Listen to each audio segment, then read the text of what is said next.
given a name to my pain.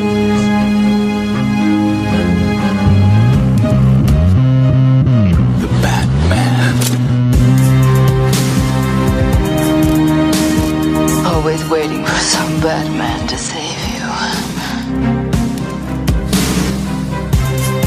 It's simple. We kill the Bat of Gotham. You don't really think you'll win, do you? I'm Batman.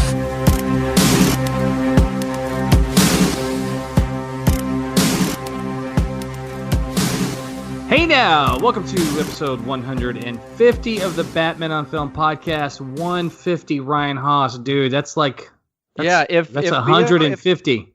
If the BOF podcast was a Pokemon, it would be Mewtwo. If it was a Star Wars character, it would be. Oh, I've got nothing, dude. I've got nothing.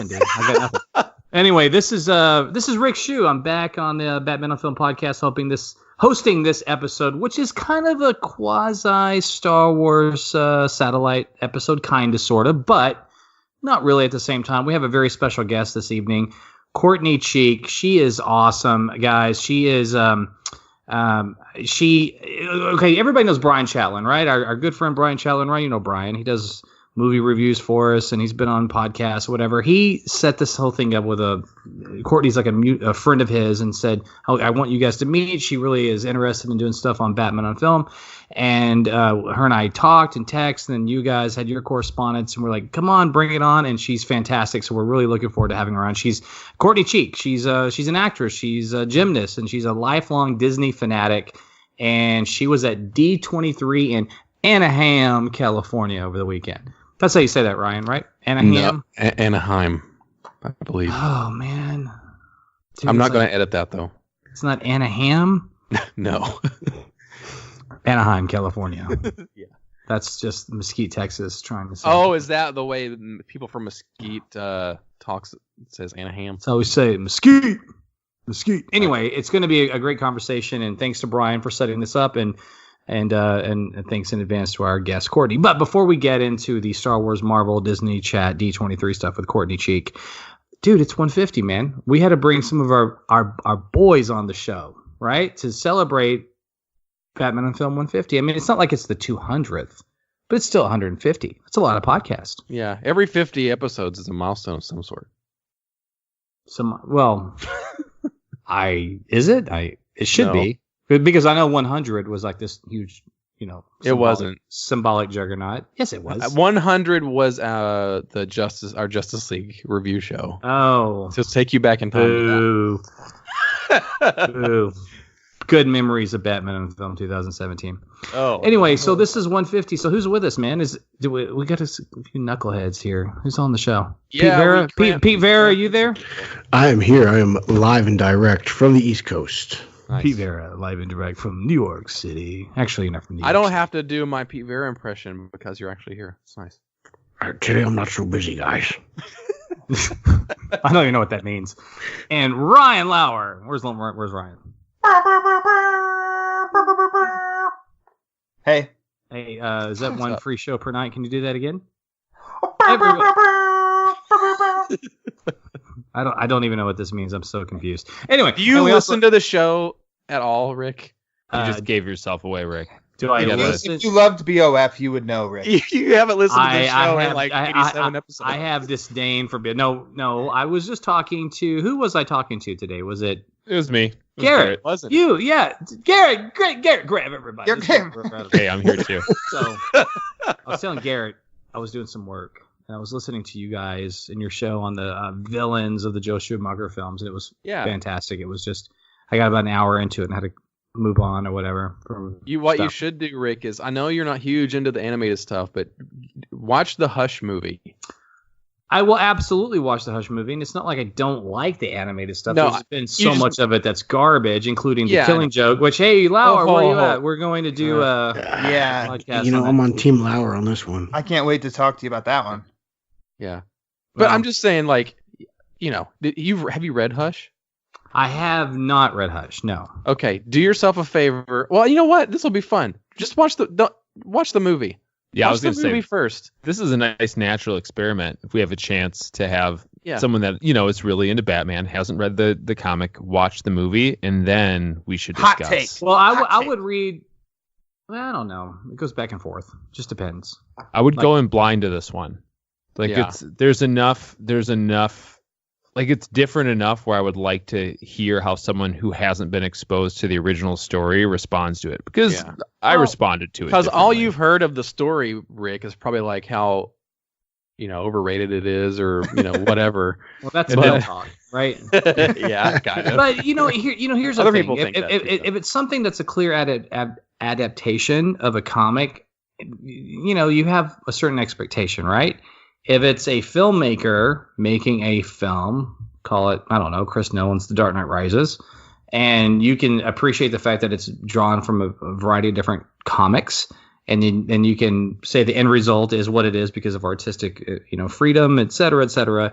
That's one thing. But when it's something that, like The Killing Joke, for instance, if you're going to do an animated adaptation from a book, and you call it that, it better be effing that. Right? It was. See, that's why you should just watch Hush. It was 60% that. Yeah. Or let's just make Gordon the villain. Oh, come on. That was good. Gaslight's amazing. Listen, that's the right Gaslight the book, amazing. Gaslight the animated film. Don't you say it. Also, Bill. No. Hey, but why do that, right? Like, well, that one makes sense because it's the book itself is too short, to make a full featured animated movie. If they made a 30-minute movie, then sure they could adapt the book, but that one makes sense. It's not as well known.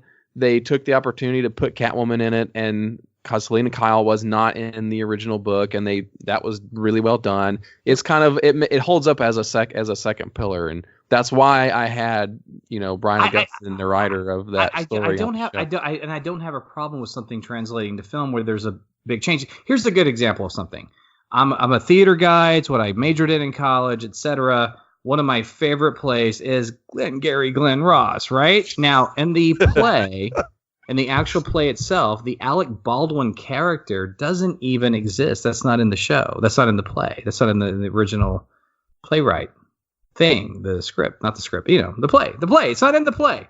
And in the movie version, they add this dynamic character played by Alec Baldwin, and it works. And it's hard. Go see Glenn Ross if you're a fan of the film. And go see it somewhere off Broadway or just in your local theater. Somebody's doing it somewhere at any given time. That character is not there. That works, right? It brings the story together in a cinematic way that there was something missing, maybe perhaps from the play.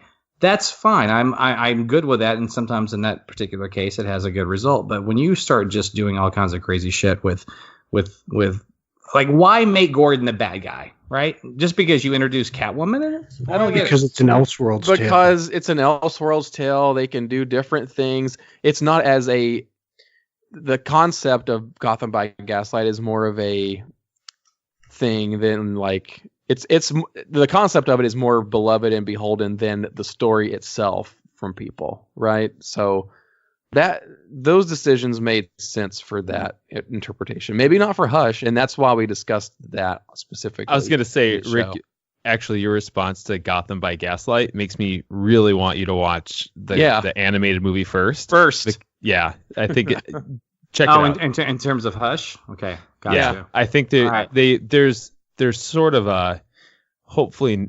Well, I can't even say anything more. Just do it, and then we'll talk. Like an hour and 15 minutes. I believe in you. You can do it. An hour and 15 minutes. I got this. Okay, guys. So listen, we're getting way off track here. I don't even know what the hell we this talked show's about. It's episode 150 of the Batman on Film podcast, and we have Courtney Cheek, and we're going to talk about D23 Star Wars, Marvel, and all things Disney with yours truly and Ryan Haas. But we brought in some guys, man. This is, so we can actually talk Batman on this Batman podcast. Well, and I'm going to ask Courtney her favorite Batman movie. We're going to talk a little Batman, but all joking aside, like let's get real for just a second. This is 150th. 200 is around the corner. We're going to get there. Pete Verra, brother, what's up? Well, today I didn't do anything really Batman related. I actually did Spider-Man stuff today. So, I want to talk. There's a whole separate podcast that maybe you and me and Bill should do about the whole Sony. God, Spider-Man thing. But we're not going to get into that now. We're not going to. It's not going to happen. No, it's not. But I'm going to ask you a question. We're going to go around. We're going to do this roundtable wise because I don't want to spend a lot of time with you idiots because we have Courtney Cheek coming on, man. What do we need you guys for? Words hurt, Rick. Words I don't even hurt. know what what do we need me for? Let's just let Courtney run. Just let Courtney run the show. But Pete, serious question. Batman on film. What is what's the most important aspect of being a part of Batman on film for you? And what are you looking forward to covering or discussing or however you want to phrase it, man, over the next, year or two? There's a lot of things on the horizon, so just let her rip. So number one, obviously, is like the best Batman on film thing that ever happened to me personally was my Uslan interview. Like, absolutely, utterly fantastic to pick that genius's brain. Pause for 2 seconds. Just for those that might not know exactly what Uslan is or who he is. Who is Uslan? Michael Uslan is the man who took Batman from Pow Zap Wham and stuck him back in the shadows. He's a great description that is. I mean, it's the definitive description. He, like me, he's just a kid from Jersey who was lucky enough to purchase the film rights to Batman on film, shop it around, get laughed out of every major studio until he met Ben Milnicker, and him and Ben basically teamed up with Peters and Gruber, and they were the creative force behind Batman 89 and essentially the comic book genre post Superman 78. Is it fair to say that every Batman live action Warner Brothers film has Michael Uslan's name attached to it in some capacity? It does. They do. Absolutely, it does. His name is on every Batman on film. Okay, so with that said, let's come full circle to the initial question. You interviewed him for what? What was that all about? That was for BOF 20. Awesome. Yeah, it was a surreal experience because I mean I've only seen Michael Uslan in like special features DVDs, and like you're just like, man, this is the guy. Like, I'm here because of this guy. Without him, none of us are here. There is no Batman on film with him. There's no Batman on film because he literally was laughed out, and he told me studio exec after studio exec was like, we'll make a 66 type Batman. We'll do that. We'll do like the potbelly funny Batman. And he's like, no. He walked out of every studio and says, I'm either doing dark and serious Batman or Batman doesn't get put on the silver screen.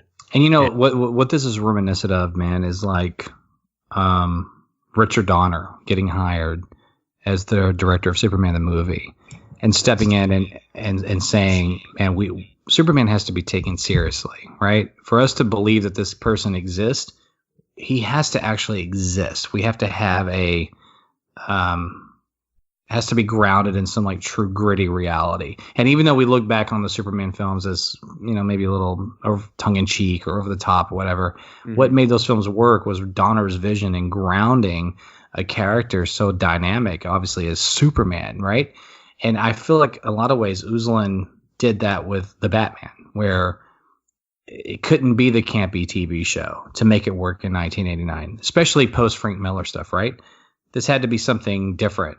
And Dark Knight Returns, I said Rises. Dark Knight Returns came out, Ryan, 86?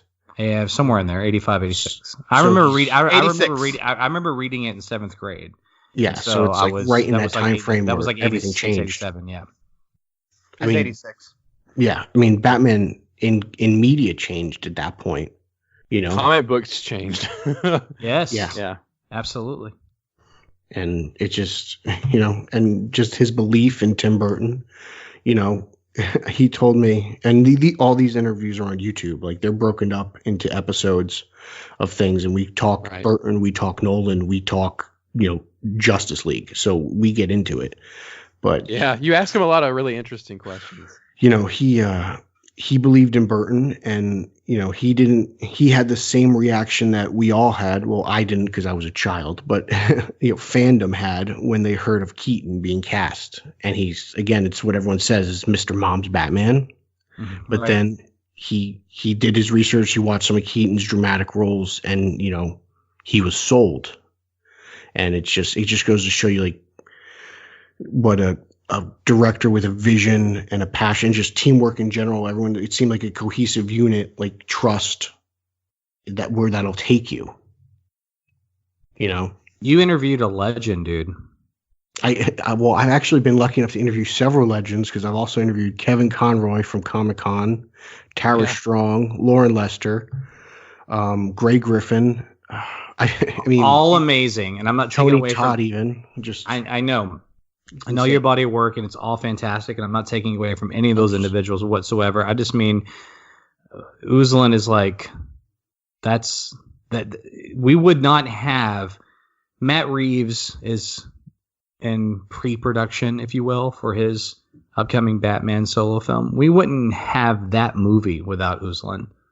We wouldn't have it. The Godfather, the catalyst for the genesis of all of this, is the 89 film. The genre as a whole, the MCU doesn't happen without 89, because to an extent, no one thought anything of comic book heroes outside of Superman.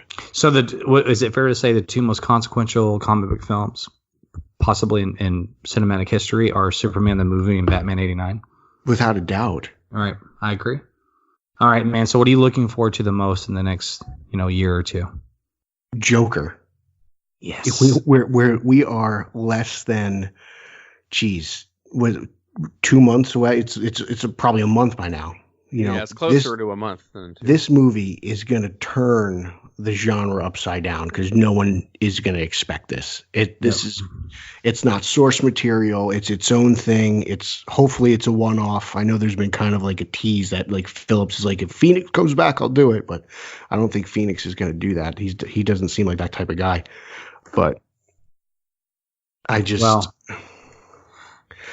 excited for that, for Joker, for the performances, and the online outrage that it'll bring is going to be something to really pay attention to. Something to behold. Yeah. All right. So I think it'll rival BVS in divisiveness of like just crazy families out there. Oh, why do you have to drop that bomb on me, dude?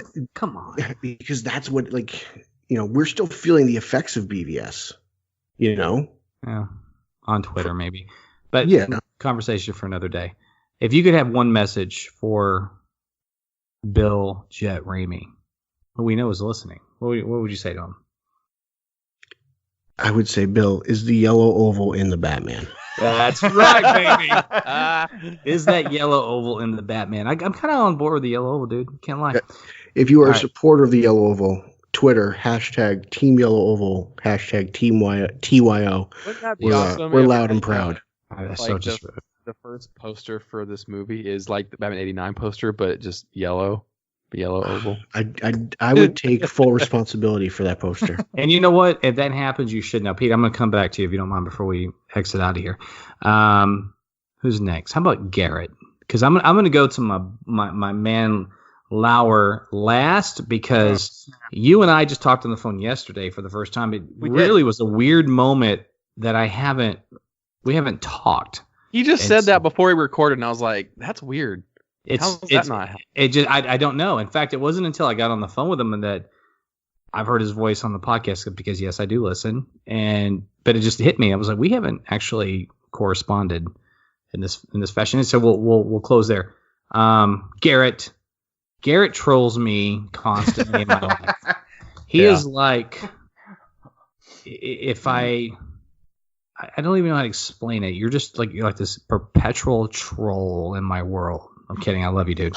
Good. Yeah. Let's talk. And I like to do it. I like to do it in real life. So I do my trolling, I think, best when it's just a phone call or text. So I don't like to troll in social media. People don't always pick up on that we troll each other in fun. I think sometimes it isn't as well received maybe or viewed as it's intended. But yeah, it's like one of my favorite things to do. Well, on Facebook it's different, because Facebook is a little bit more like, I don't know, personal. Yeah, it's friends and family. Twitter is global, and it's Twitter's strangers. Twitter's strangers, and like who are these guys with the flip off emojis and whatever. It's just how we roll. All right, dude. So what is it? What are you most appreciative or grateful for BOF? Man, I'll tell you this. It's talking to you guys, because I read the website and had emailed Bill, on and off over the years since like 2000, and listened to the podcast from when it got started. Did you send it from a Juno account? I'm just kidding. No, I think it was probably my Luther.edu college account. And nice. And when I started getting more involved and started writing for the site and then got onto the podcast, it was like, man, these are people that I've listened to, as a fan of the show and the site for years. And I know their voices. I know their personalities. It feels like we're friends, but we're not friends. I'm just a dude that used to listen. Right. Mm-hmm. And then to become friends with this group of guys and have people to talk about this character that I love and the genre that I love has meant a ton to me. And to be able to contribute back, even if it's just getting on a microphone and talking and writing a few reviews and, whether it's the Blu-ray or comic books or whatever, it's like, oh, I'm part of this thing that I've enjoyed for so long that's really special thing to me, to be able to be involved in a different level and to make some real genuine friends. I mean, I talk to you guys just as much as I talk to my buddies from college or the dudes in my fantasy football league. So that's been, over the last few years, been pretty cool. That is cool. What are you looking forward to the most over the next, it's somewhat of an ambiguous question, man. It could be something next week, it could be something a year or two from now, but it's just, what are you looking forward to Batman on film on the horizon? We're getting a solo Batman movie. I mean, it's tough to say anything beside that, because like I said, I was a teenage kid when I started following the site, and it was me looking and hoping for information about a new Batman movie after, Batman and Robin, and then following the development of the Nolan movies, watching like a hawk for any bit of information, and then on through, the current incarnation of the DC movies. So I'd say, as we're going to get more information and more casting news, or, Team Yellow Oval, Pete, I'm right with you, bud. What the costume's going to look like, all that stuff is what I'm probably the most excited about personally. I'm really excited for some of the stuff that I get to do on the site. I've been reviewing Justice League, which I think is one of the best runs on any team comic book in decades, if not comic books in general. I think they're just doing some really cool stuff in the DC universe and taking it back, taking that universe, multiverse, forward into the future of what it's going to be, but tying back to a lot of kind of the zaniness that makes the DC universe cool. And there's a new Batman Superman book, which I'm going to review. Actually, this week is the first issue that's released, so I'm excited about that too in the more near term. And if you had one little message for Bill, what would it be?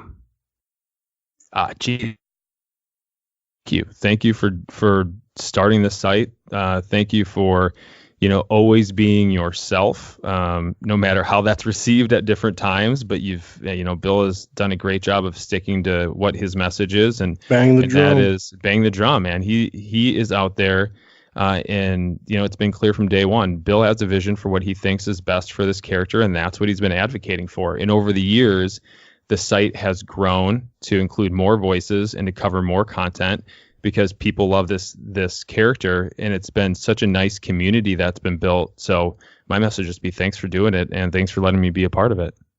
Hear, hear. Lauer. What's up, dude? Hey. How are you, man? Swell. What do you... A man of many words. It's very Clark Kent of you, swell. Yeah, swell. So why the hell are you here? Why am I here? Why are you here, Ray from nowhere? Oh, I'm sorry. That's later on in the show. Because I'm a damn nerd for Batman. Jakku, that pretty much is from nowhere. I'm sorry. I'm like in Star Wars mode right now. I'm sorry, dude. You are a Batman nerd. I am a Batman nerd. And I'm on a website where I get to interact with other Batman nerds who share a passion for this character like I do. That's awesome. Pretty cool. Yeah. It is. It's rad. As Bill would say, it's rad AF. What is it that you're most grateful for? Is that what it is? Is just that you get to interact? I mean, not that's awesome. There's not anything. Oh, there's so many. Yeah, there's so many things. What Garrett just said too. I'll be selfish and say that like one of my highlights for writing on or being part of BOF was episode 135 of this podcast, where Ryan Haas and I interviewed the Wally Wingert, And if that was so some people fun. don't know who that The is, Riddler? he's the voice of the Riddler from the Arkham series. Yes. That was a great podcast. And from the Return of the Cape Crusaders. Return of the Cape Crusaders. He was a friend, like a really close friend with Adam West for like 40 years. So he talked about that. I got to actually, like, before we did a test of the podcast of just me and him, in which it turned into us just talking and shooting the breeze for over an hour, not recording, just talking. And he was going through all sorts of stuff with Adam West about his career, about my career, and interacting and in the weirdest way that it actually kind of connected. And then on the podcast, talking all about the Riddler. And then he also did like the voice work on the Tonight Show with Jay Leno. Like, this guy, you look up his IMDb, it's pretty insane. But we kept the conversation a lot about Batman, and he gave us so much cool insight behind voice acting. And that was probably one of the coolest, if not the coolest thing that I've gotten to do for BOF. I got to do it because of BOF. And I love that episode. It's fantastic. And what are you looking forward to, the next year, 2, whatever, man? Oh, a variety. I love writing for the site. So definitely when I get to cover good comics, because I'll read comics till the day I die, and then I'll be buried with them. So like Sean Murphy's White Knight series, it's off to an awesome start. But then also to be involved with the site while a Batman movie is on the way. And before that, a Joker movie is coming. And then the Batman, and that's pretty damn exciting to me. And maybe one of these days, I'm going to meet, well, I met Ryan Haas in person, but I'm going to meet some of you other folks in person too. And listen, on the White Knight stuff, at least, we never did an official show on that, did we? Hey, that's one Batman book you've read that I haven't, Rick. Boom. Oh, you haven't gotten around to that yet. I've started it, but I have not finished it. Yeah, I would say I'm also. There might be a handful more, my brother from another. But there's what's really cool is that I look. Well, no one can see me. It's not a visual medium here, but right behind me, I've got a whole stack of comics and what have you.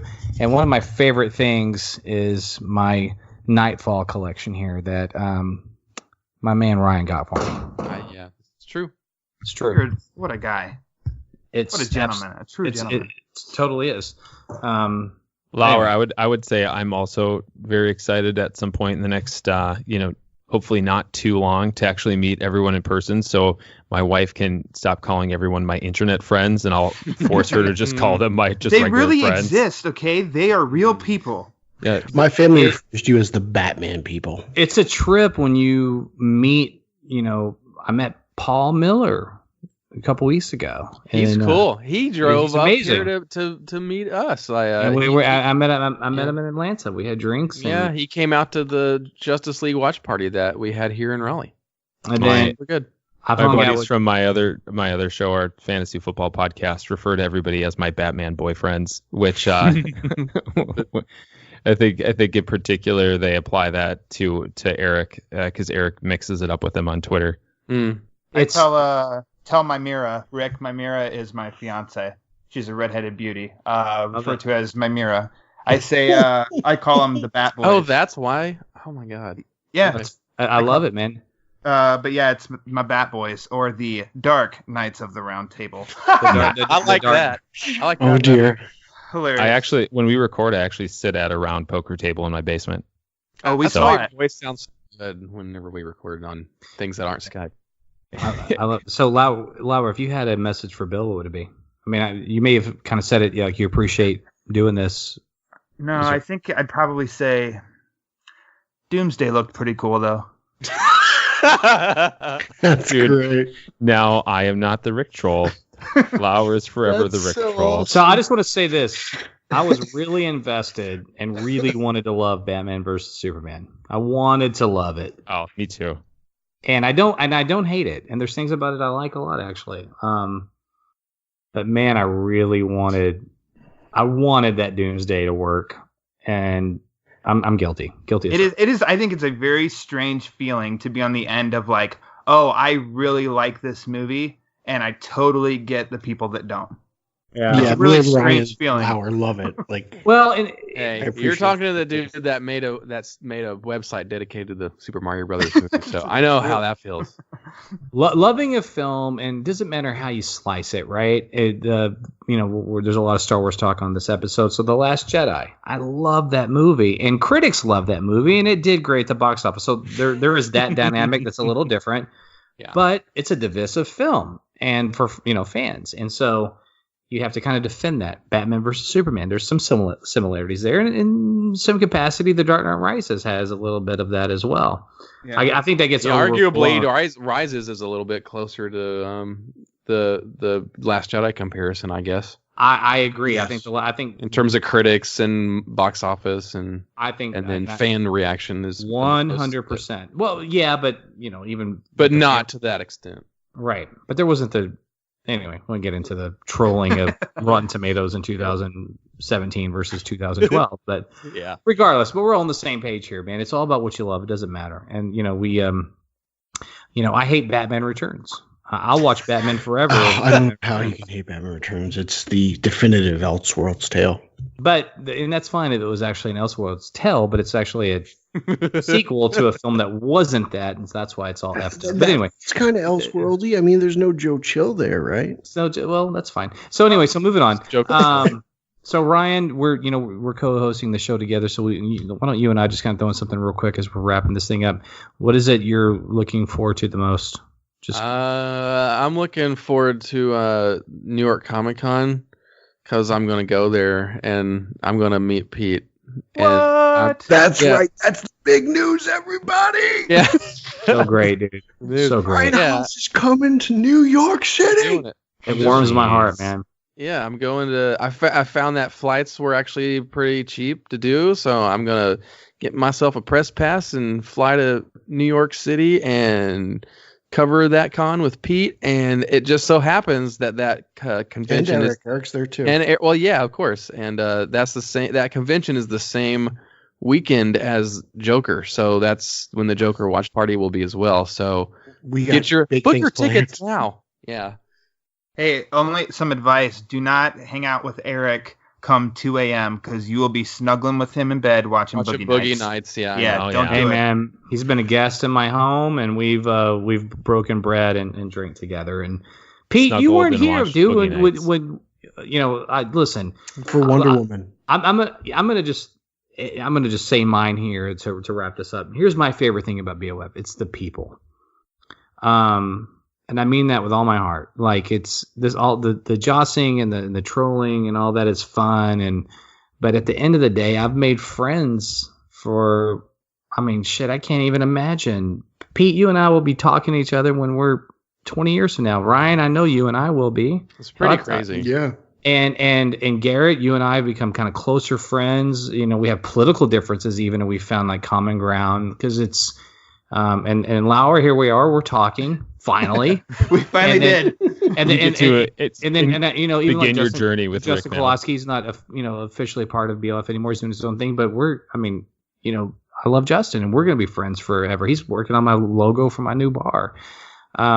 It's about the friendships, and Bill is moving to Dallas next year, and he and building Rachel a new place up on my parents' house. Yeah, they've become like family to us. I mean, hell, my daughters, Rachel Ramey, Bill's wife, walks in the door. They gravitate towards her. This is what it's all about for me, man. And that's why on our guest today we have Courtney Cheek. When Brian Chatlin, a friend of the site, does reviews for us, and a personal friend of mine, everybody knows Brian does awesome videos.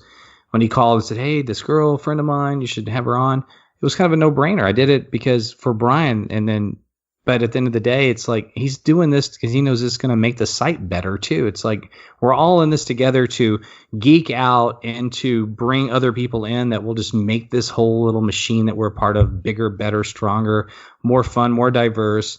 And it's that's what BOF is to me. Like this is real life stuff. It's not just Twitter. It's not just Facebook. It's not op-eds or even podcasts. It's face-to-face hugs, high fives, beers, whatever, geeking out about something that we're all very passionate about.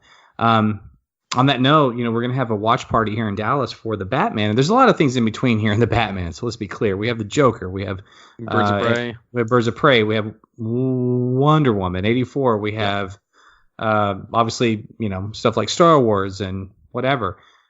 But when we all get together, and my most fun moment was the Justice League watch party in Austin.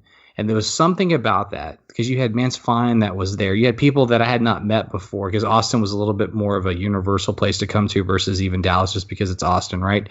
And we're all just looking at one another face to face in the flesh going, this is what BOF is. BOF is not about anonymous handles just trying to get 300 million followers on Twitter or whatever. It's about like real people having real conversations. And sometimes that is something that might turn people off from us because it is real, right? We're real people having real conversations. And if you're an anonymous outsider, you might not necessarily react to that, right? Because it's a little bit like, hey, this is just supposed to be online. This is not, you guys are like actually getting like real here. And that's it. That's what BF is to me. I don't know. That's all I got. Well said. Here, right? Yeah. Here. All right, so we've got the Joker, we've got the Batman, we've got Wonder Woman 84, we have Birds of Prey, we have the Suicide Squad reboot. Anybody? It's a sequel. You. Okay. Titan season 2. Let's go around the circle real quick before we wrap this up and move on to Courtney. Who's far more interesting than any of us. I can already tell you that right now. All right, including myself, especially myself. Lauer, Suicide Squad, yes, reboot or sequel? Oh hell. It's a movie. It's a movie. It's a movie. Yeah. All right. No, I'm not gonna play that game. I'm gonna say that it is a sequel. All right. We're all just excited for everything that's coming on. So you're not even gonna continue? No, because it'll go on for an hour. I'm trying. It's a seek boot. A requel. Okay. We'll do this. We're going to close out this way. You guys ready? Because I want you guys to do some plugs too. We'll just do this. On a scale of 1 to 10, 10 being like I am off the charts, can't control my excitement, 1 being whatever.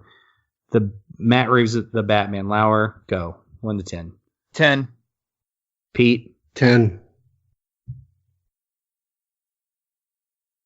Ryan Haas. 7.5. Prove yourself. 7.5. Whatever. I need some. We haven't seen one frame of footage or poster. It doesn't. Oh my God! Anticipation. You're killing me. That's why I want to. You know what? I knew you were going to do that to me. That's why we're going to end it with Garrett. Garrett, go. Yeah, I'm a 9.5. Oh. Yeah. It's I need to leave some room there for anticipation. Yeah.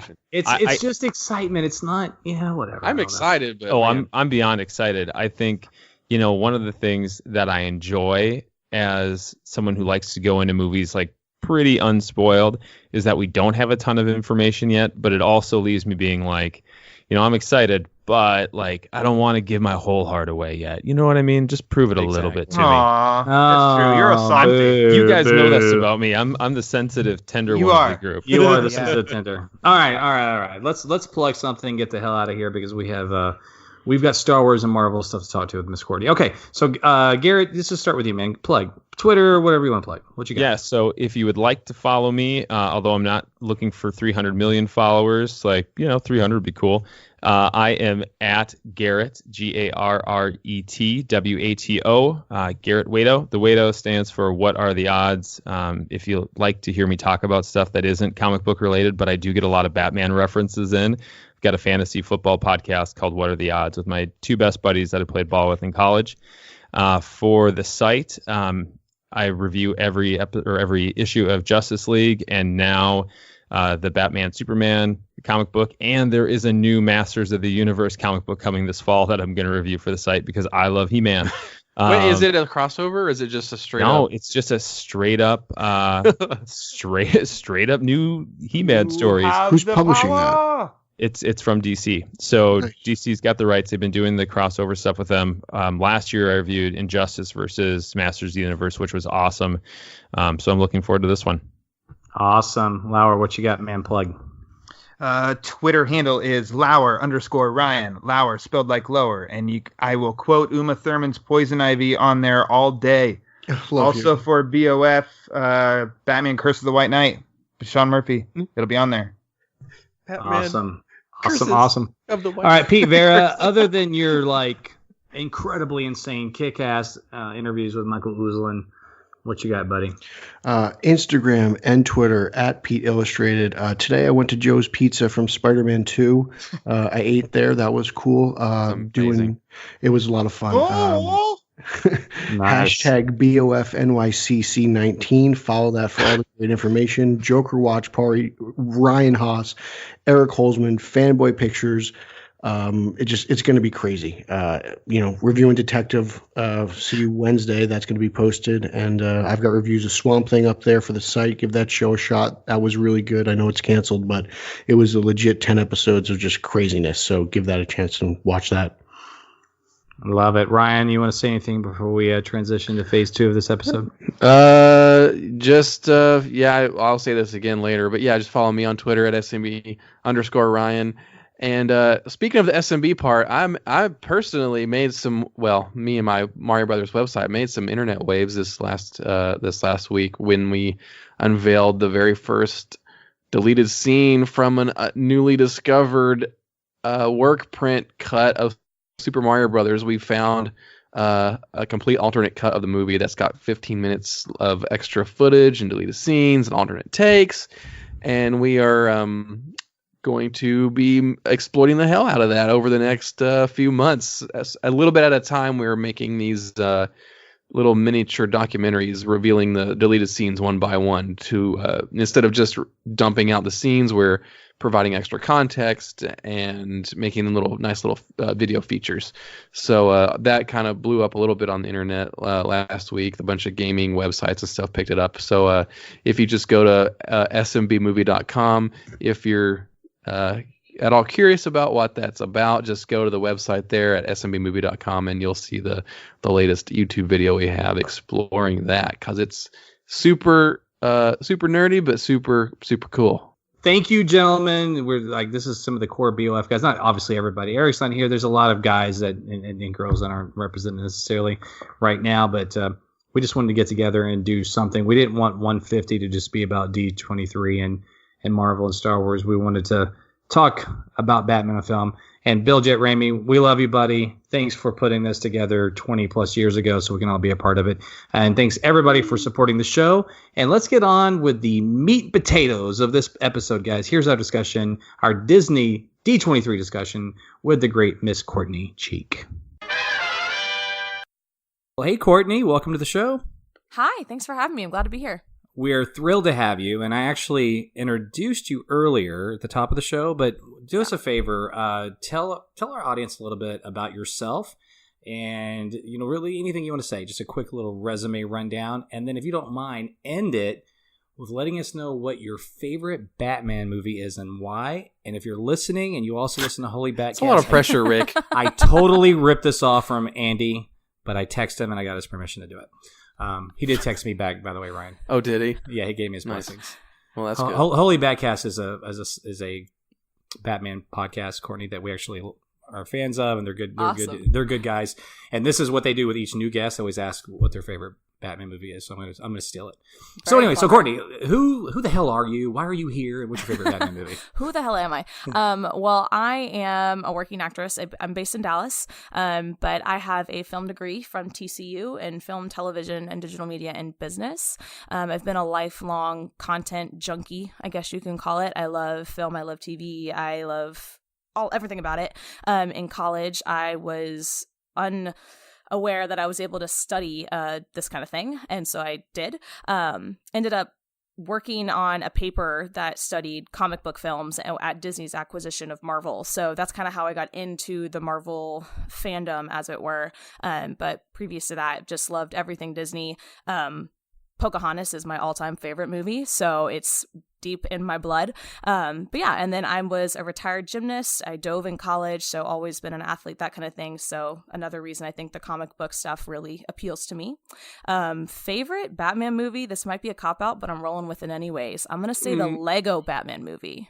There's nothing wrong with that. And Chris McKay, the director of that film, we've actually had him on the show. Yeah. Oh, that's spectacular. He's super good. Yeah. We love that. That's awesome. Movie. I think it's fantastic, and it passes the Bechdel test, which I'm a big fan of. So that's always a plus. Yeah. It is nothing but a giant love letter to Batman. And exactly. And it's so well done, and it doesn't. What's great about it is it doesn't make fun of Batman. Even though it's having a good time. Pays homage to it more than anything. Yeah. Well, Batman makes fun of Superman, but it's awesome. That's needed, though. It's awesome. Well, that's just an extrapolation of their actual real life. The relationship. Real life comic book relationship. Oh, yeah, it's just so absolutely freaking fantastic. Yeah, it's great. So to recap this a little bit, so it's interesting. You were a Disney fan first, and then via the acquisition, everything you therefore became a fan of Marvel and even Star Wars. Is that fair to say? Yeah, absolutely. I had a professor in college who is a diehard Star Wars fan. And of course, going through, there were always assignments that were about Star Wars and Marvel and all of that. So kind of parlayed my way into it without really even being aware of it. But yeah, I'm definitely a diehard fan at this point. What's the first Star Wars movie that you saw? Do you remember? First one I saw was actually episode 7. That was the first one I saw. Whoa. Yes. Really cool. Was it also the first one you saw in the theater? Because that's a big thing on this show, too. It was. So my sister, at the time, I hadn't really seen any of them cover to cover. We'd analyzed scenes. I'd done work on them. I'd written papers on different things, but I hadn't seen them start to finish, any of them. My middle sister has seen all of them and had liked them when she got to college. And so when it came out, she needed somebody to go with, and I wasn't doing anything. I was home for 10 days in between practices. And so I went with her, and I was like, this is really interesting. Why haven't I actually watched any of these? And then my current boyfriend, he is a diehard Star Wars fan. So recently we watched all of them within like a matter of 4 days, I think, or something. But definitely into it deep now. That's amazing. I love the fact that Disney brought you into Star Wars. Yeah. And that your first episode was 7, and Rey is like your Luke. Oh, absolutely. And then to the younger generation. And she's a female badass. She's a female badass. No, listen, I'm trying to turn my kids on. I have daughters to Star Wars. They want to watch Yoda on YouTube, and they have no interest in the movies. But Hadley, my 7-year-old, wants to, and she loves going to the theater, right? So she wants to go see the new one. I'm like, you are going to get through one movie at least before I take you to the theater to see it. So really cool. Okay, so listen, as you know, this is the Batman on Film podcast, and we have a mutual friend, Brian Chatlin, who's also a part of the site, and he does a lot of wonderful things for us, and we love Brian. Very close personal friend as well. So I'm really glad he hooked us up. This is already fun. Brian and I started this podcast with Bill and this our good friend Justin several years ago. And we've kind of made it our own, and Ryan has really ran with it over the last 6 months to a year as Bill and I have been doing vlogs. But it's fun to be back because I actually haven't been on an official Batman on Film podcast in a while, and it's really cool also to talk a little Batman. And then Ryan and I, we launched what we kind of, we call it the satellite shows, if you will. And Star Wars was... It's an excuse for us to talk about non-Batman more comic stuff. Book. Right. Yeah. And not just non-Batman. It can be anything from, Back to the Future, which we still haven't done, to, we did a show, we've done like, what, two? Paul Herman, yeah. We've done like, 2 shows on Rocky, or 3 shows on Rocky. Oh my gosh, we did our first show, and Zaki Hassan, good friend of ours, friend of the show, he was on most of those with us.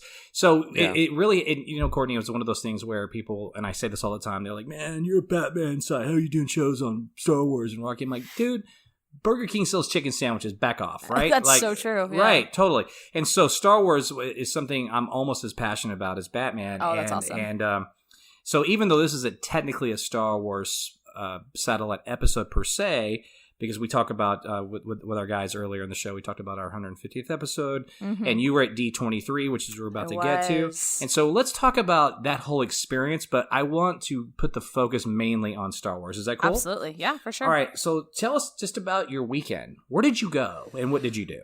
So D23, just a little background. I have 3 of my best friends from college. 2 of them are more diehard Star Wars fans than I realized existed in women, which was kind of cool. But they've been fans for forever. And did college, they? What was their opinion on you not seeing any of the movies until 7? They were appalled. They were absolutely appalled. Is that something they knew about you from the starter? Or they like, finally, you went and got well, into we the Star bonded Wars on our thing? love for Disney, Emperor's New Groove, those type of things. And then when it came around to, okay, so you haven't seen all of them. I was like, no. They're like, we'll get you there. So they were very pleased once that happened.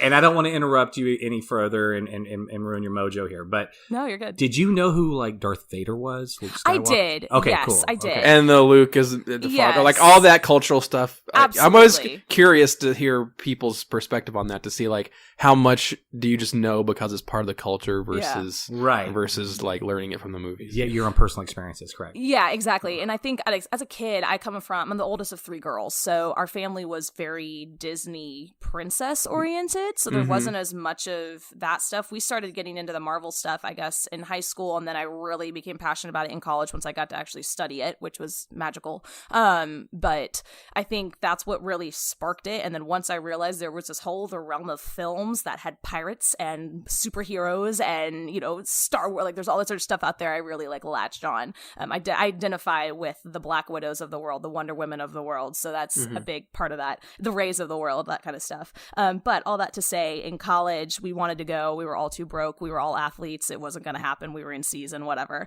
So the year after we graduated, 2015, we went for the first time.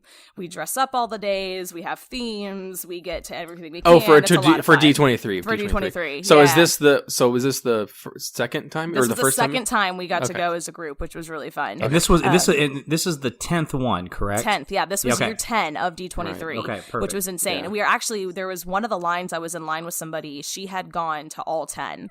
And she said, like, the first year, it was like in a shack, it had nothing. She was like, I don't even know why we went, but I mean, to see what it's become is phenomenal. Yeah, I've been once. I went in 2015. Oh, nice. I was there too.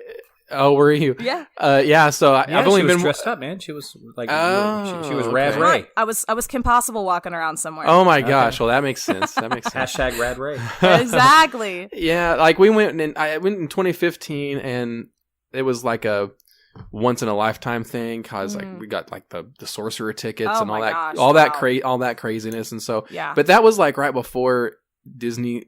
It felt like Disney owned everything. I mean, they had Marvel, of course, by then, and it was right before Force Awakens came out. So with the sorcerer tickets, I was like in the 5th row. I got to see like I could have reached out and grabbed like Harrison Ford if I wanted to. Like amazing. It was so good. It was so good, but it was like it was cool. So so it was interesting to hear other people's perspectives on like D23 because it's not cheap and but if you're a huge Disney fan, it's like nothing better to do with your fandom. I didn't even realize, Courtney, that I was a Disney fan, even though I have my girls and we have Moana and Frozen. Well, when you spell it out, but I put in like some of my top favorite movies of the last 4 or 5 years the other day, and I pointed it out to you. All but one, I think. That is fantastic. They're all Disney movies.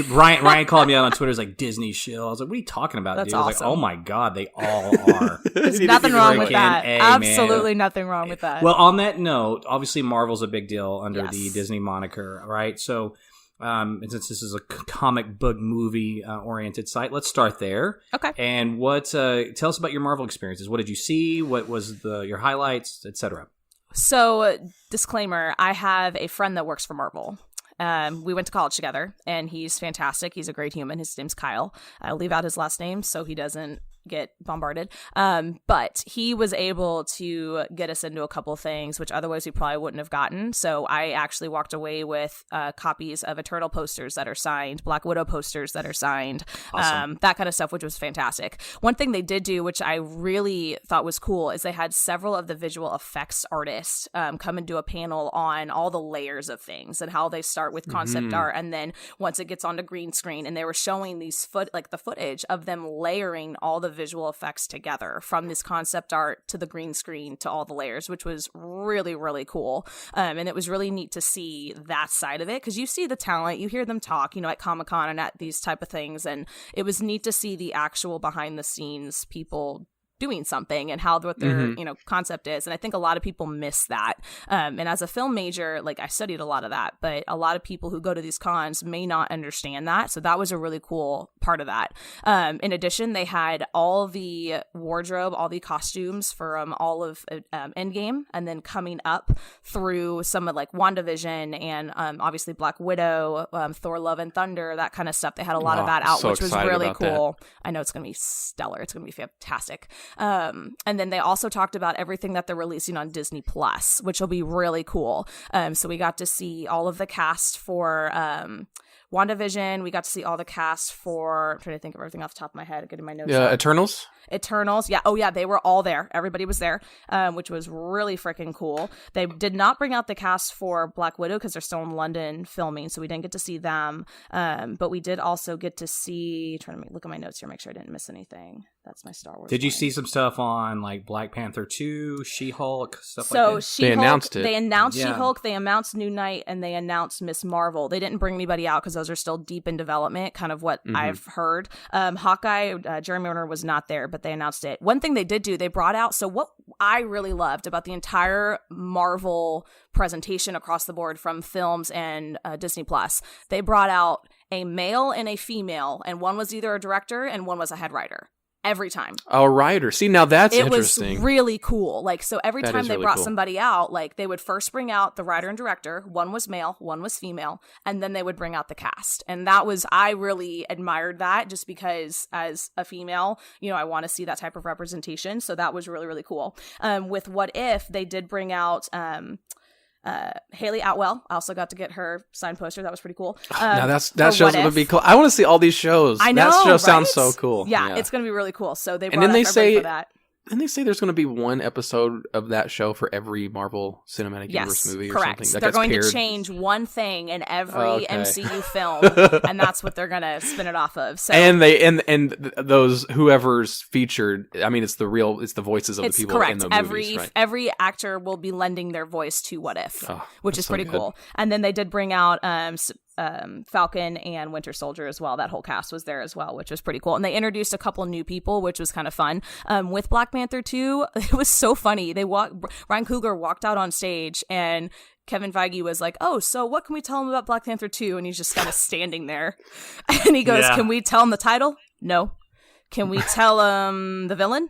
No.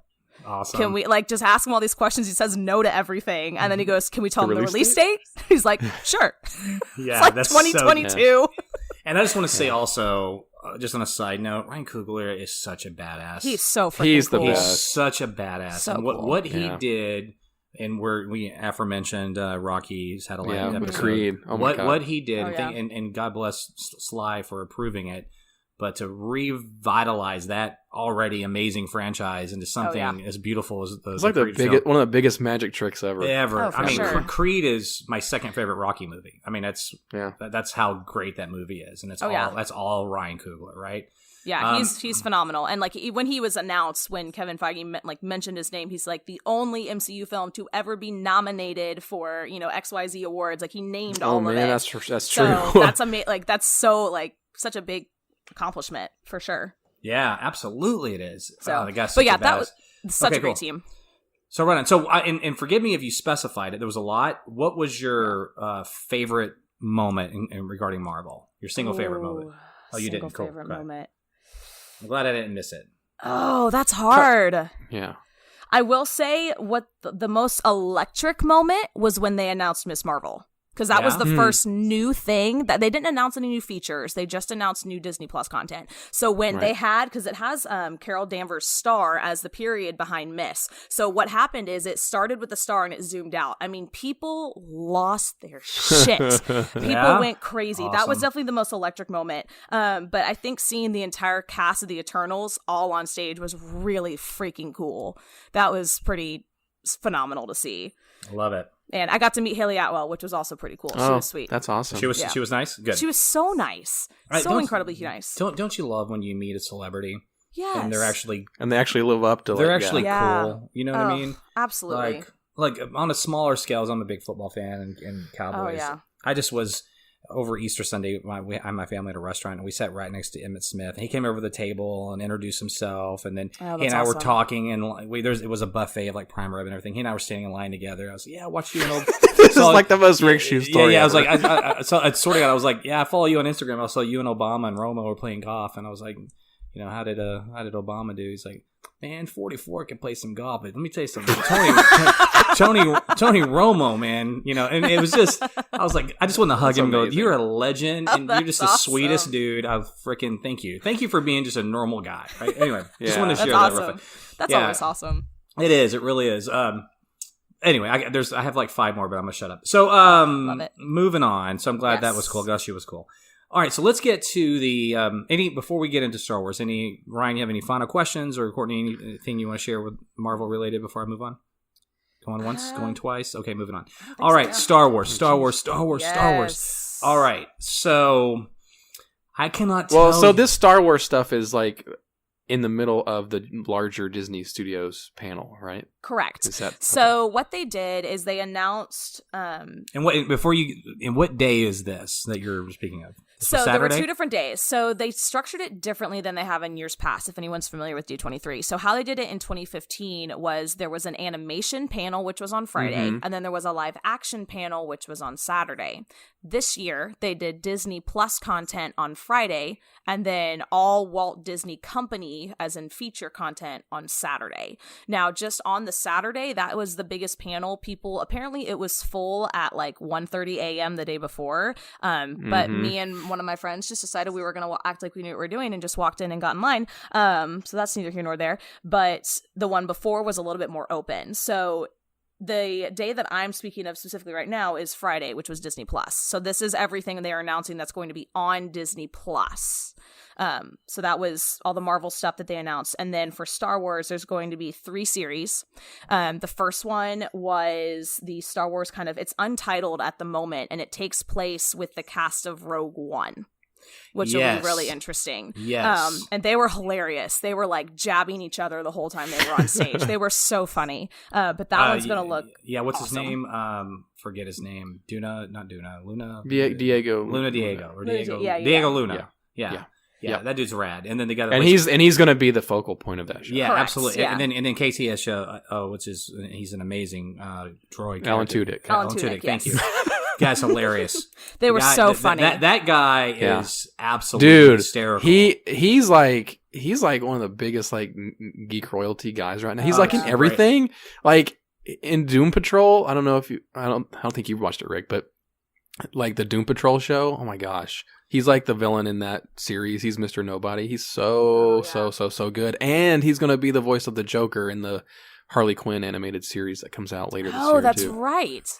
See, he's like I said, he's in everything. He's awesome. Really cool that he's doing that. That's awesome. And then we're gonna have 2 Star Wars alum that are Joker voices, which is that's gonna be cool. Which is spectacular.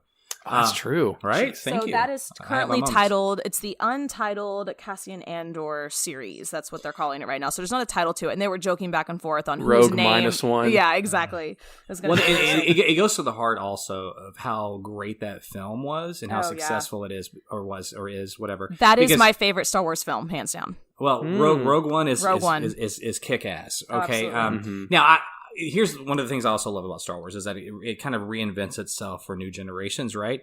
There's probably not a lot of people my age that would say Rogue One was their favorite unless they came into the franchise later in life, because you say Empire Strikes Back or you're not legit. Oh yeah. But right, because you just have to. It's the rules. Oh, absolutely. Right. But I can see that, right? I can see there's so much at stake at Rogue One, and it was really the first Star Wars movie for me that truly broke that barrier of just black and white, good versus evil, okay? Because even The Force Awakens, which is your first episode, it felt like a war. Yeah, but it was a war, and then it was consequences, and these guys that were, quote, the good guys are there telling you, man, I've done a lot of bad shit. Oh, yeah. And this is not easy. And there's things I'm not proud of, right? And it just gave more nuance to it, so that's one of the reasons I love it, and I like that Lucasfilm is doubling down on it, so that's fantastic. Yeah. So you were in the room though, right? Oh, I was in the room. I got cool. into all the panels, so that's what I wanted. I wanted to get into the release panels, and we did, and it was absolutely worth it. But yeah, it was fantastic. So that was the first one. Okay. And then the they also one? The Mandalorian was the next one, which they did announce. They announced that a while ago. But they showed us footage from it. I believe they dropped a trailer right after we saw the trailer, and then they dropped it right after I walked out. But y'all, it looks amazing. The entire cast came out. It is going to be absolutely phenomenal. Like, hands down, it's going to be amazing. And that's this year. That's on this year. That's on launch. On this spirit of Rocky sub chatter over here, you've got Carl Weathers. Oh, yeah. Oh, I know. Yeah. Creed. Yeah, man, that was such a fun moment. I retweeted it or something whenever they announced that he was going to be in. I was like, oh, no. I was excited, but now I have to watch this show. And then, Carl Weathers retweeted me or something. Yeah, he did. Oh my God, he retweeted me. He did. He retweeted you. I remember that. Big things happening. It's so fun. It looks so great. And you know what? I don't need a Boba Fett movie, but I want this. Oh, and this is this whole Disney Plus thing. I am so effing sold on it. I know. It's a no-brainer. It's a no-brainer, right? And I love Netflix, and I'm not going to get rid of my Netflix. Netflix's original content is some of my favorite stuff of this year. It's great. I mean, my wife and I are in the middle of Stranger Things right now. Oh, nice. I like a lot. I mean, the big thing that Apple is who needs to be looking right now, because they're coming out with their own TV stuff, their own streaming service stuff, and they've got some good filmmakers behind it. But Disney has they've got the franchises. They've got the franchises. Dude, they've got Star Wars and they have Marvel. And then and then the third thing they announced, were you in the room for that? I was in the room for that. So you were in the room when Ewan McGregor came out on stage? I was, and everybody lost their minds. I mean, it was insane. And it was so funny. They're out there, and they had Jon Favreau out there, and they had all these other people out there, and they're like, well, should we talk about it? I mean, I don't know. I mean, they kind of bantered back and forth, and you could tell everybody in the room was like, oh my God, just say it. And then they just said, all right, we have an Obi-Wan untitled series, and people, I don't even know what they said after that. People lost it. Everybody stood up and cheered and cried. It was crazy. But Ewan McGregor did what was on stage. I was in the room. It was fantastic. I have photos to prove it. I believe you. But yeah, it was stellar. Yeah, it was really cool. And again, they don't have anything on that. Scripts are still being written, and he even said, some of the scripts that I thought they said they're all written. I guess there are some written, but I guess maybe not all written. It was kind of hard to understand what they meant by that. Right. But they haven't started shooting. That was basically what we walked away with it. They haven't started shooting, but stuff is being written, or it has been, or whatever that means. Courtney, I think on that, and they showed a whole. Then they showed a whole timeline of all the Star Wars movies, and they showed you where this Obi-Wan series is going to be. Well, which was great, because it puts to bed any speculation of this is a prequel to the prequels or whatever. Correct. This is very much in that in between period of episode 3 and 4. And that's what I liked about the whole timeline, is it really just say all this just kind of runs together. It's all kind of in between in certain ways, and stuff kind of fits in here. And it was nice to kind of see that it wasn't so much one thing the MCU does is they're very this is first, then this, then is this. This kind of has a more fluid timeline, which I like. And I like the way that they're structuring these series. Yeah, and they had I don't know if they officially released that logo or that image or not, because so many people have taken screenshots of it, but they had all the movies at the top and all of the series and animated stuff on the bottom. Correct. So it was really cool to follow it from there, the way it's structured. Yeah, and that was another thing. Speaking of animated series, they are going to bring back Clone Wars, so they made that announcement as well. So that will be something that they're going to revamp and do as well, which I'm sure people were very excited about. I tell you what, listen, there's a lot of conversations about Star Wars fandom and what has happened over the last several years, where they came out blasting with a $2 billion juggernaut and The Force Awakens, and then The Last Jedi comes out, and it's it's from an art house director, does almost 1.4 billion, and critically acclaimed, but there is legitimate. There's enough there to bring out the worst of fandom, and that's happened to a lot of other franchises. There was a online fan backlash, and that same backlash with fans happened with the prequels. The difference is the prequels were also hated by critics, and there wasn't megaphones like Twitter and Facebook then, right? They actually physically wrote letters to George Lucas telling him how much he ruined their childhood, versus they just go on and yell at Rian Johnson on Twitter. It's the same person. It's probably the effing offspring of those assholes that were doing it to Lucas in the late 90s, early 2000s, right? Yeah, absolutely. But at the end of the day, it was a divisive film. I don't deny that. It'd be ridiculous to deny it. And then Solo was a flop. I have a lot of theories on why Solo was a flop, and none of them have anything to do with The Last Jedi. Quite frankly, my wife, I think, is sort of a great representation of why Solo flopped. And here is her whole point of view on this. When her and I first started dating back in 2003, one of the first things we did is we sat around and we watched all the Star Wars films leading up to Revenge of the Sith. And then we went to see that in the theater together, and we were excited. We shared Revenge of the Sith, which was in 2004 or 5. That's so sweet. 2005. I love that. Right. And we watched it in Shreveport. That was my senior year in high school. Rick. We watched it in Shreveport, Louisiana. We were there gambling over the weekend on that when it came out, and we went to the theater and saw it. Cool story. That's awesome. nothing like blackjack, booze, and Star Wars all in one day. So nice. So that's our history, and she loved The Force Awakens. And quite frankly, quite frankly, I lost my headset here, so I'm going to kind of keep talking and pretend like I'm on live TV, and I got to keep rolling. Okay, anyway, I'm back. And quite frankly, she loved The Last Jedi, and she really liked Rogue One, but she has zero interest in seeing Solo. And here's why. She's like, I look at that guy, and I don't see Han Solo. There's no reason to see it. I don't get it. I don't know what they were trying to do with it. I don't know. I have no desire for it. And so here you have a fractured fan base, and whether or not my wife represents the true reason why that film flopped or whatever, we could dissect that all day long. The bottom line is that the franchise has been considered fractured, even though, again, I lived through the prequels as an adult, and I'm telling you it was worse then, but just not as many megaphones, but whatever. But what my whole point to all this is this. You look at where we are at today, right now, and you look at Disney Plus, you look at The Mandalorian, you look at Rogue -1 Untitled, whatever, right? Yeah. You look at Ewan McGregor coming back, who that guy unites Star Wars fandom across all.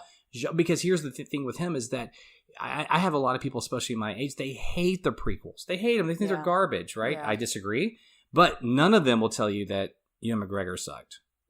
It's like the one thing uniting force behind it all in a way. God, thank you. Yeah. That's exactly right. He's a uniting force behind it all. And now you have the Rise of Skywalker, and all that shit looks amazing, which is a perfect segue. Were you in the room when they did that scissor reel? I was, and it was. Tell us about it, Courtney. Okay, so there's nothing like footage. Like bringing, I don't know. It's weird because from my experience, like bringing actors and stuff out's one thing, but when you're seeing brand new footage of stuff and like. And just from my perspective, I'll be really interested to hear what you say. But when I was there in 2015 and they didn't show any Star Wars footage. They just brought out actors. Yeah. But even stuff like they brought out Favreau and they showed like the first footage ever of like the Jungle Book. Yeah. And it brought tears to my eyes. And I'm like, I don't even care that much about this, but it's amazing. Yeah. And so that's the kind of stuff that can really get you in the room. Absolutely. So how was that? Oh, okay. So at first it just seemed like, and let me preface this. So they're standing there and like, we brought something. We brought something for you guys. And we're like, oh my God, yes. And they said, well, it's not a trailer. No, we can't call it a trailer. We just have a little extra footage. And we're like, okay. And so they started rolling and it's this montage of all the films, all the content that they've come out with. And everybody's just kind of like, oh, okay. Like nothing's really happening. And then all of a sudden it starts cutting to new content. And like I was getting chills. Like people, like one of my best friends, like put her hand on my leg and was like squeezing my leg, like she was freaking out. Like, and then there's that one clip where you see Rey in a hood with 2 red lightsabers, and then it snaps into one lightsaber. People lost their minds. It was insane. It was it was insane. So I got your text on Saturday, right? Yeah, I did, and I was so like. I had just a crazy 2 days in Denver with my wife and some friends, so I was really hungover. But I was like so stoked. When are you ever not Rick Shew? And we got on, and I was online looking for the footage, and I saw it'll be dropped on Monday. Yeah. Which you know what? That's cool. Like give the attendees more than just a 30 seconds heads up. Even though as a bystander for a lot of the stuff, I'm grateful that they do it. They drop it at these events, whether it's Star Wars Celebration, whatever. It's online within 5 minutes. Oh, absolutely. They actually waited a couple of days. So we all saw it today.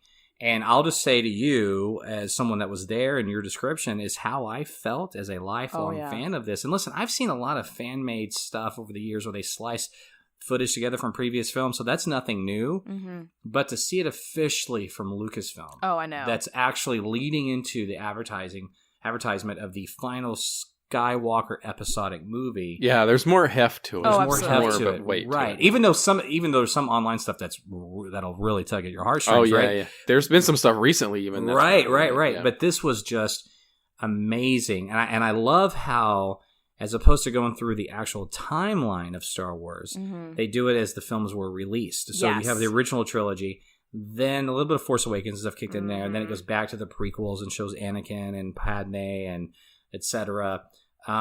And then obviously it ends with new footage, and that whole thing with Rey. And by the way, it was incredible. The Emperor talking at the end to her. Oh my God! And then he says something like he's here, that's him, or something, and you hear Vader breathing. I'm telling you guys right now, chills right now. It was like Vader breathing with like some listen, eerie laughter. If Hayden Christensen is not in this movie, I'm going to be pissed. I'm going to be pissed. I think everybody's going to be in it. I think I'm serious. Dex Jetster's going to be in it. One side note, I should have mentioned this earlier. J.J. Abrams was there, and he had a very touching tribute, I don't know what to call it, that tribute to Carrie Fisher. And it was very, very sweet. And he said that there's something she had written, and I guess it was her memoir. Yes. And she had worked with him. Okay, yeah, I don't want to burst your bubble. Go ahead. So no, you're good. But she writes about something. Thank you to J.J. Abrams for putting up with my shenanigans twice, or something along those lines. Well, when that book was released, he had only worked with her once. And so when he found out after they were able to use footage of her in this upcoming film, that she had written that, he felt like, he was just like, this was so eerie, like I felt like it was meant to be, and that she knew on some level that she was going to be in this film, which was real, like you could tell everybody was kind of like, oh my God, that's incredible. So that was really cool as well. And I read that. And J.J. Abrams is such a fan of, the whole saga and the content and the characters and everything to begin with, that I'm of the personal belief that it is in really good hands with him, and he doesn't want to mess it up because he doesn't want to see it, anything bad happen to it. But to even see that he was taking such care of Carrie Fisher in that way was really, really cool. But yeah, I just wanted to throw that in there as well. No, I read that, and of course that's Carrie just being Carrie, just basically fucking with him or whatever. Oh, right? Absolutely. But it doesn't matter because it's still accurate in terms of I don't know, it just kind of almost strikes me up because she was such a neat lady, and who knows where her head was at. Absolutely. She might have been trolling, she might have known something. I don't know. Who knows? Anyways, all I know, she was an amazing woman. Absolutely. And her presence is missed dearly, and I find it really fascinating that that's going to be one of the things that is going to be most closely watched in this movie is her performance and how they manipulated is probably not the right word, but they were able to manufacture scenes for her based on scenes from and Ryan or Courtney, tell me, they've said strictly episode 7. I'm assuming maybe some of this stuff could have come from outtakes of Last Jedi also, right? I mean, I wouldn't be surprised if it did. Right. I mean, it's hard to know, really. It's not like Rian Johnson owns that. It's Lucasfilm. Yeah, so. Lucasfilm for sure. But listen, I love this new trilogy. I do. I like what Rian Johnson did with what J.J. Abrams left him. I really love The Last Jedi. With that said, I do think JJ's the right person to land this ship. And the gentleman that was supposed to do this for him, Colin, what's his name? Whatever. And he basically left with, he was, apparently he and Kathleen Kennedy weren't seeing eye to eye, but this is all after Carrie Fisher died. And, right, what do you do there? You bring back the guy that launched it, right? I don't mean George. George has moved on. Colin Trevorrow. Yeah. Trevorrow, thank you. The Jurassic World director. Yeah. And what's funny about D23 is he was announced as the director at D23 2015 when I was there. Yeah. And it was like, oh man, they've got it figured out, and they announced it. And he probably still would have been the director if she did not pass away. Probably. That was a game changer. I mean, I don't know. I don't have a lot of, you and I don't have a lot of behind the scenes insight necessarily on Lucasfilm, but I just call it a hunch, right? Yeah. Oh man. So the point I was making earlier, to come full circle to this whole thing about Star Wars Fractured and Solo flopping and my wife's perspective and all this, there was actually a point to all of that, and I'm leading into it now, is that all that might be true, but right now, an amazing time for Star Wars fandom. And if you're a Star Wars fan out there and you're not embracing that, oh, absolutely, you're going to regret it. With all due respect, you're either going to regret it, or maybe you really weren't the fan you thought you were anyway. Yeah. Because if one movie pisses you off so much that you abandon the franchise, were you really a fan? Yeah.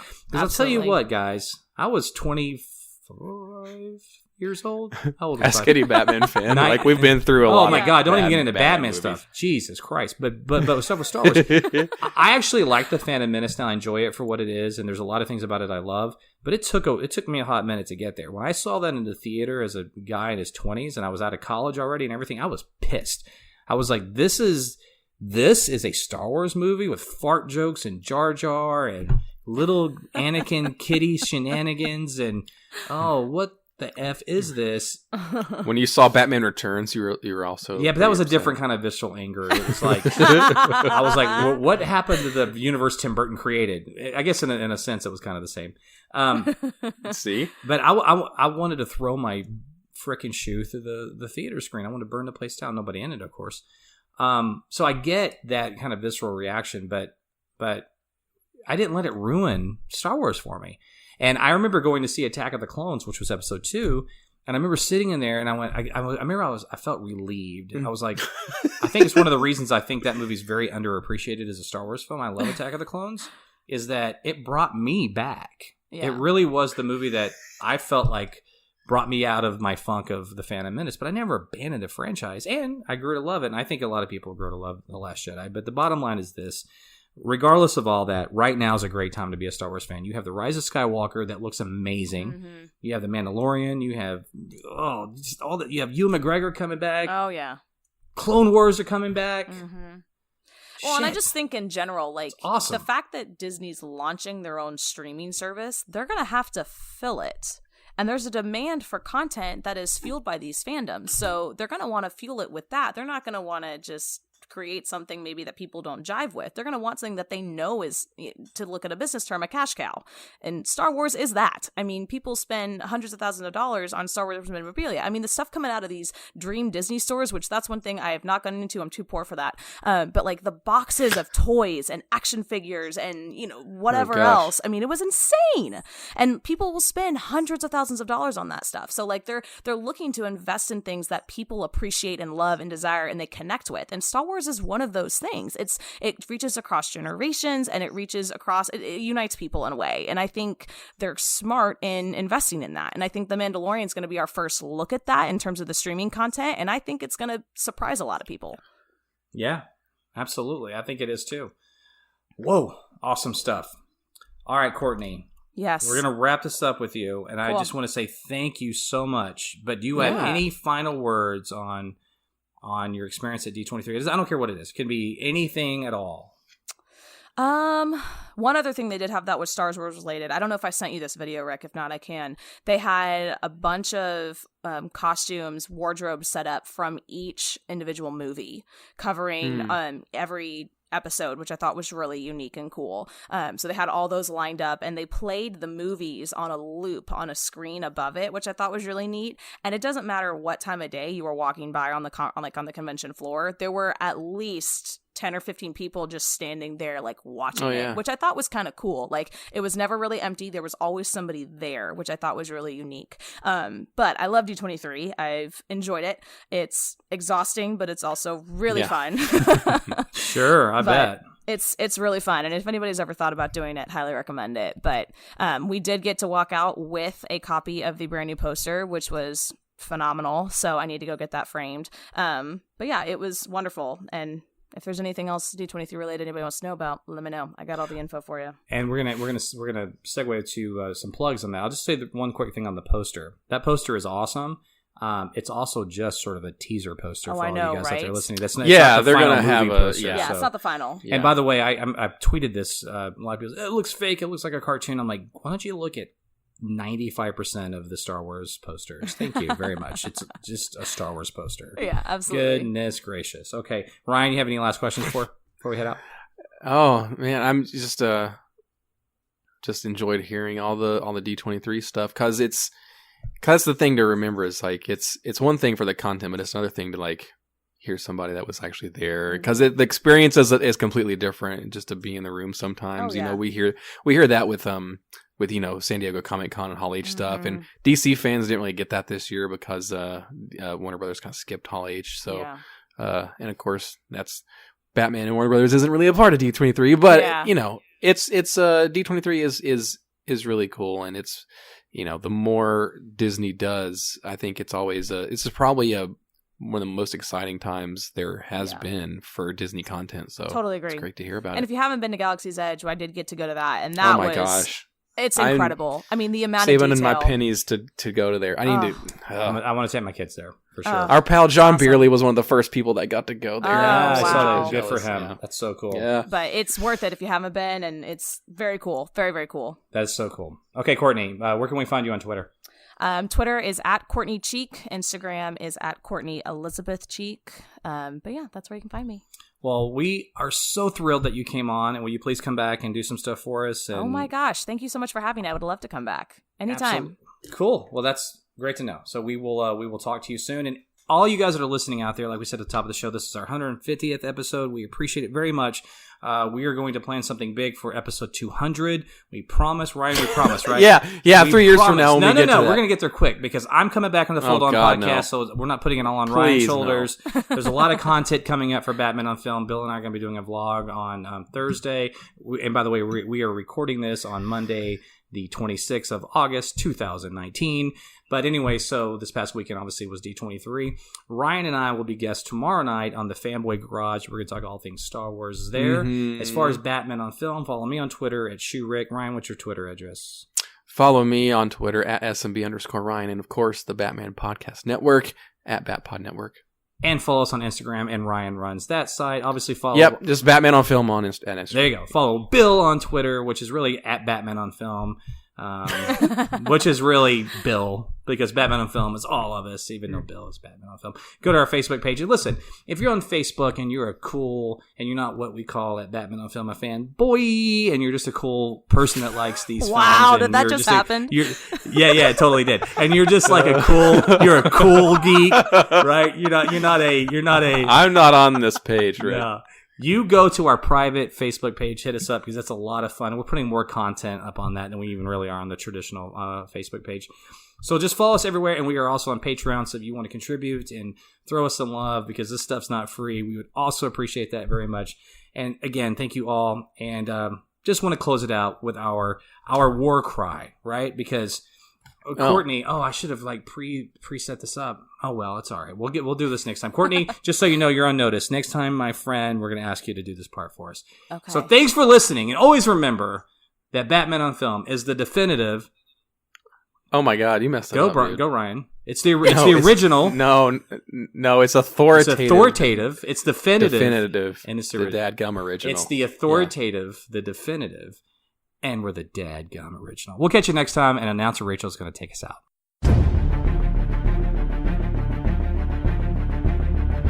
Hey now! You've been listening to the Batman on Film podcast, a proud member and the sponsor of the Batman Podcast Network, batmanpodcastnetwork.com. You can listen to the BOF podcast on iTunes, YouTube, Stitcher, Google Play Music, iHeartRadio, Spreaker, TuneIn, and wherever good podcasts like this one can be found. Want to advertise on the BOF podcast? Go to advertisecast.com/the Batman on Film Con podcast.